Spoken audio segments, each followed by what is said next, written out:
அல்லாஹு ரப்புல் ஆலமீன் ஒரு சிலரை விசாரிக்கிற முறையை பற்றி ரசூலுல்லாஹி ஸல்லல்லாஹு அலைஹி வஸல்லம் சொன்னார். சுப்ஹானல்லாஹ் சொன்னார். அல்லாஹு ரப்புல் ஆலமீன் அழைப்பான், ஒரு திரையிடுவான். அந்த திரை பல கோடி மக்களை விட்டும் இவரை மறைத்து விடும். அந்த திரை பல கோடி மக்களை விட்டு மறைத்து விடும். ரசூல் ஸல்லல்லாஹு அலைஹி வஸல்லம் சொன்னார்கள், அல்லாஹ் அந்த பாவங்களை எல்லாம் ஏட்ட எடுத்து போடுவான். ஏட்ட கையில் எடுப்பான். அத்தஅரிஃபு தம்ப கதா, இந்த பாவம் உனக்கு ஞாபகம் இருக்கிறதா என்று கேட்பான் அல்லாஹ். அத்தஅரிஃபு தம்ப கதா, இந்த பாவம் உனக்கு ஞாபகம் இருக்கிறதா? சுப்ஹானல்லாஹ். அன்புள்ள அல்லாஹ்வுடைய விசாரணை நினைச்சு பாருங்க பாவம். அந்த நிமிடத்துல நம்ம தப்பு வைக்க எந்த சந்தர்ப்பம் இல்லைன்னா எப்படி இருக்கும்? அத்தஅரிஃபு தம்ப கதா, அல்லாஹ் கேட்டுக்கண்ட ரசூல் அங்க சொல்றாங்க. என்ன பதில் சொல்வார் தெரியுமா?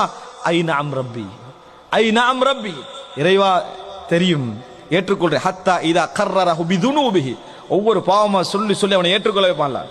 ஞாபகம் இருக்கிறதா, ஞாபகம் இருக்கிறதா, ஞாபகம் இருக்கிறதா, ஏற்றுக்கொள்கிறாயா, ஏற்றுக்கொள்கிறா என்று சொல்லிட்டே வருவான்.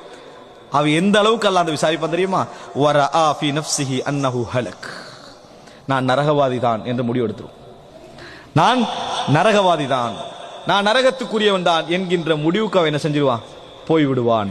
அந்த நேரத்தில் அல்லாஹு தஆலா சொல்வான், சதர்துஹா அலைக ஃபித் துன்யா, உலகத்திலேயே நான் உனக்கு இந்த பாவங்களை மறைத்தேன், மக்களை விட்டு உன்னை என்ன செஞ்சிட்டேன்?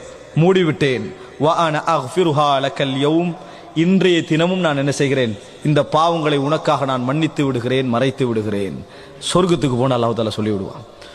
இந்த பாவம் இனி உலகத்தில் எவருக்கும் தெரிய வராது, உலகத்துல யாருக்கும் போகாது. சகோதரர்களை நினைத்து பாருங்கள், அல்லாஹ் விசாரிச்சுட்டு மறைச்சிட்டா சித்திர், அதுக்கு பின்னால என்ன செஞ்சிருவான்? சொர்க்கத்துக்கு போய் விடுவான்.